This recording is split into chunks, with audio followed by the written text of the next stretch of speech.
Ever wonder how that bag of coffee beans made its way from a farm, like halfway across the world, to your kitchen? Right. Well, today's deep dive takes us into this, how do we say it, Yeah, intricate. intricate world of import-export management, but, specifically within the agricultural industry. Huge industry. Huge, yeah. So buckle up, because we're about to uncover some surprising, I think, realities and hidden complexities, all thanks to some really insightful research, gotta hand it to them, from RoleCatcher. Oh, they're good. And believe me, it's way more than just, shipping containers full of cornflakes. Right.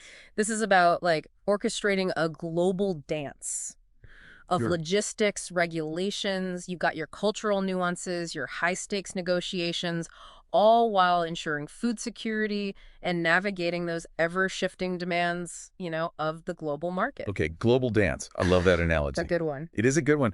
But let's break it down maybe for those of us who don't, speak international trade fluently. What does an import-export manager in this field actually do?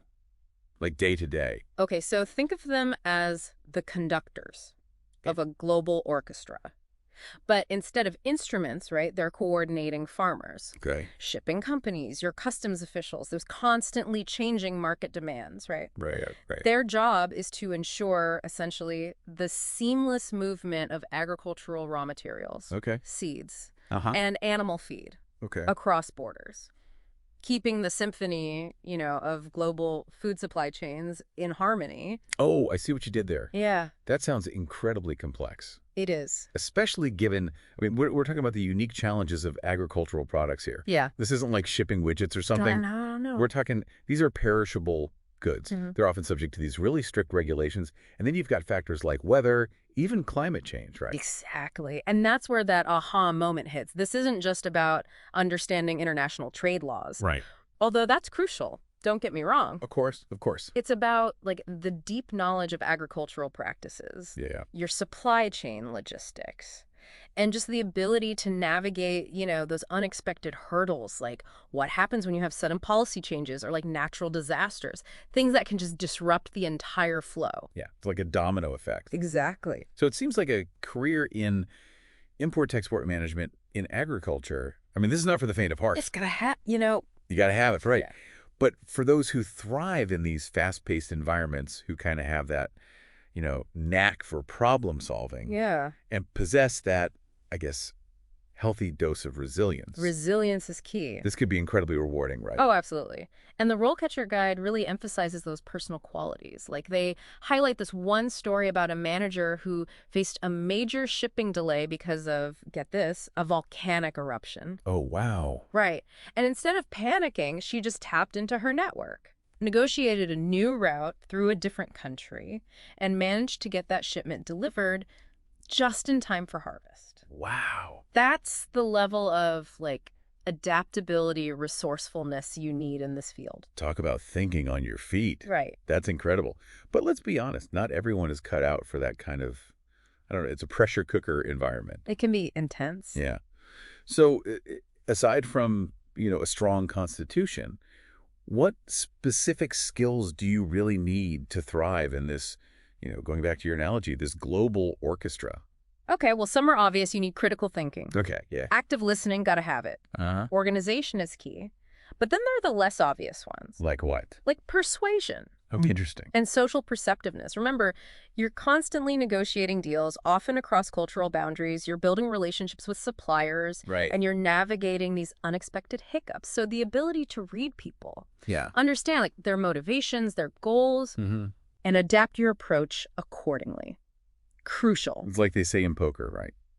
It's not the cards you're dealt, but how you play them. 100%. You could be a master of logistics, Mm-hmm. but if you can't connect with people, build that trust, understand the, cultural nuances of a negotiation, Wow. Oh, forget it. you're not going to get very far. Exactly. And the guide dives deeper into this. They're big on the importance of cultural sensitivity and awareness.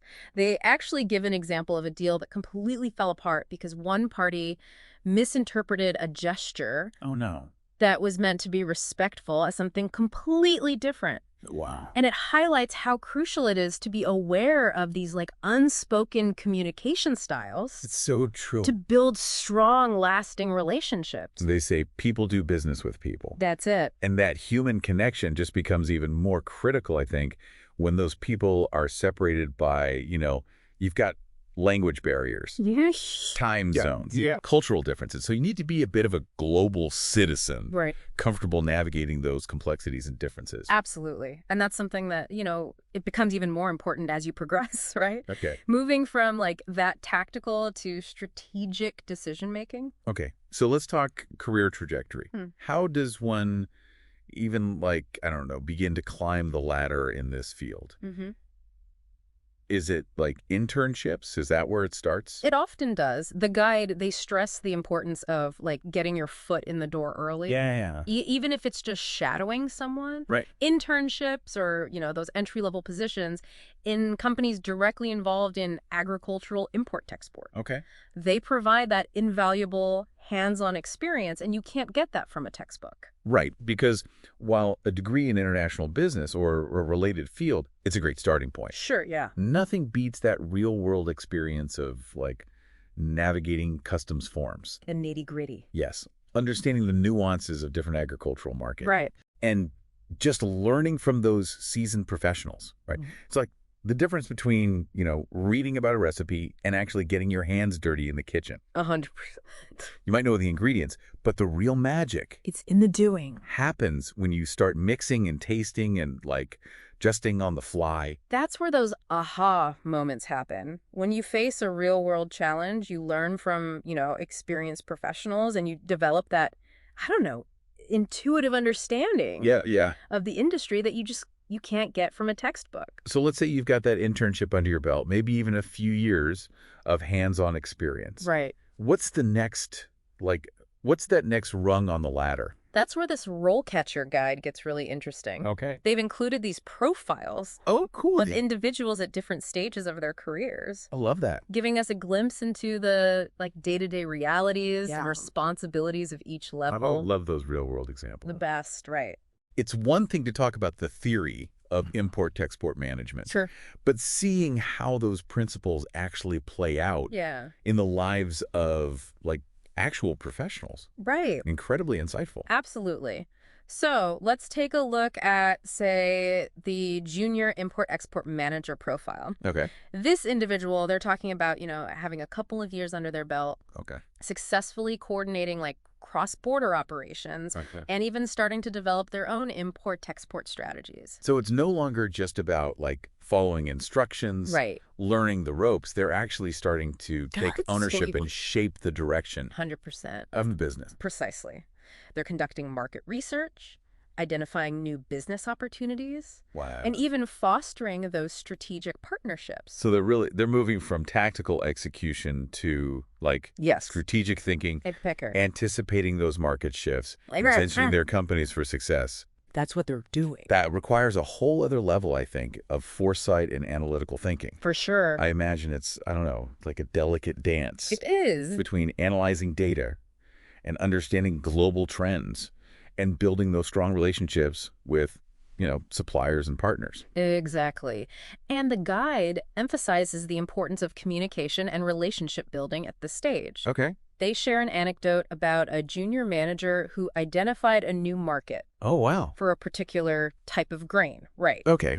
But it required convincing their company to invest in new packaging to meet the specific requirements of that market. So not only did they have to, understand that market demand, Right. but they also had to act as an internal advocate, Yes. persuading their own company to, adapt and capitalize on this opportunity. Exactly. And that requires a unique blend of, I think, analytical and interpersonal skills. Yeah. You need to be able to make a compelling business case Right. based on data, but you also need to understand the motivations and concerns of the people you're trying to persuade. It's like being a diplomat as much as a business person. It is. You're bridging cultural differences, building consensus, navigating those internal politics Oh, yeah. to achieve that common goal. Exactly. And those skills just become even more critical Right. as you move up the ladder to that senior import-export manager level. Okay, so that's the top of the food chain. That's the big leagues. Right.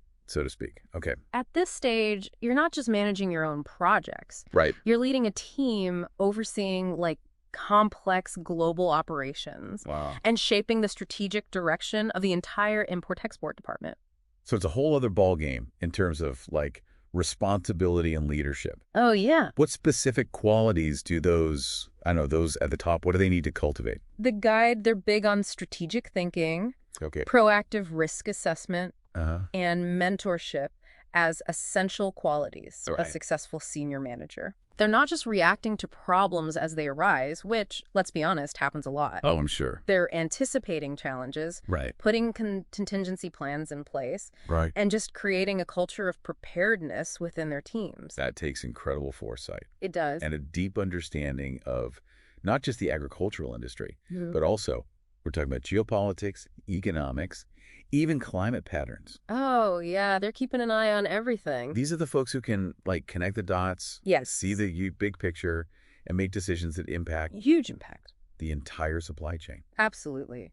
They're constantly asking, what if, Right. identifying potential disruptions before they occur, Right. and ensuring that their companies are prepared for whatever the global market throws their way. So they're not just managing today's shipments, they're anticipating tomorrow's challenges 100%. and creating solutions before those challenges become crises. Exactly. And that requires a deep understanding of risk management. Right, which is so key. The guide gives a great example of a senior manager who had to completely reroute a shipment Oh, no. of soybeans because of a sudden political upheaval in the destination country. Wow, talk about a high-stakes situation. Talk about pressure. I imagine that required quick thinking, a deep understanding of, international relations, Oh, yeah. and probably a healthy dose of creativity to find a workable solution. Absolutely. And that's where the experience and the network that they've built over their career really comes into play. Right, right. They can tap into their contacts, gather information, and just make those, informed decisions under pressure. It's like they have a sixth sense for anticipating and navigating those global disruptions. It's true. And I imagine that kind of expertise is invaluable in today's, kind of uncertain world. Oh, it's more valuable than ever. And it's something they're constantly refining, right? Yeah. Staying up to date on global events, analyzing those market trends, building relationships with, experts in various fields. So it's not just about being a master of logistics and international trade. There's more to it. It's about being a lifelong learner, a bit of a, global strategist. Yes. And someone who thrives in the face of uncertainty. That's the key. Right. Exactly. It's a demanding career path, but for those with the right, skills and mindset, Yeah. it can be incredibly rewarding. Yeah. And you know what else is interesting? What's that? The guide emphasizes that those who reach the top, they don't just focus on their own success. Oh, that time. They're also committed to mentoring Oh, that's cool. the next generation of import-export professionals. Oh, that's so important. It is. It's one thing to achieve success yourself, but it's another level of leadership Totally. to help others reach their full potential. Pay it forward. What does that mentorship look like in this field? It's like that African proverb, right? Yeah. If you want to go fast, go alone. If you want to go far, go together. Love that one.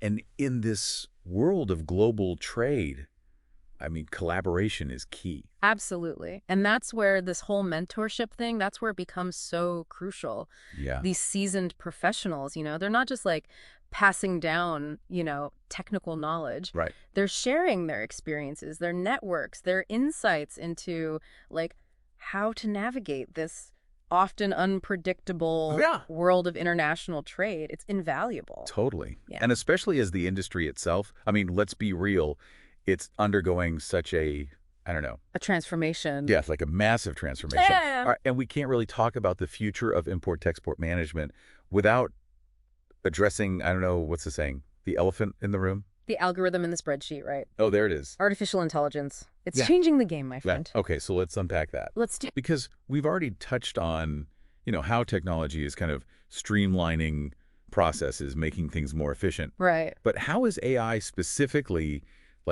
impacting the role of the import-export manager? What's changing? Okay, so think about all the data Okay. that these managers have to deal with, right? It's a lot. Market trends, you've got your weather patterns, your shipping costs, political instability. Oh, yeah, it's a lot. It's overwhelming even for like the most seasoned professional. Right. AI can analyze like massive data sets, but in real time, Wow. identifying patterns, right? Making predictions that would take, us mere mortals Yeah. weeks, months to uncover. So it's like having, I don't know, it's like a crystal ball. But instead of Not better. these like vague predictions, Yeah, yeah. you're getting like actionable insight. Exactly. And that can inform, everything from like how you're managing inventory to your pricing strategies, Oh, yeah. even risk mitigation, right? Yeah, precisely. AI can identify like potential disruptions before they even happen, right? No kidding.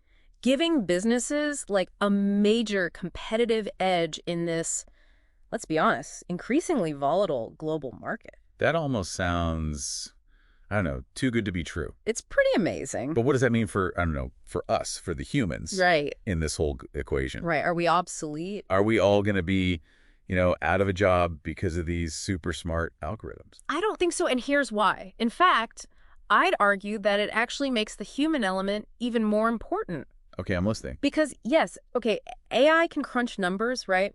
It can identify patterns. Right. But can it replicate that nuanced understanding of cultural differences? Can it do the art of negotiation? Right. Can it build trust? All those things. The human things. Exactly. The human things we've been talking about that are so essential in this field. So it's not about humans versus machines. It's humans and machines. Working together. Working together, like playing to their strengths.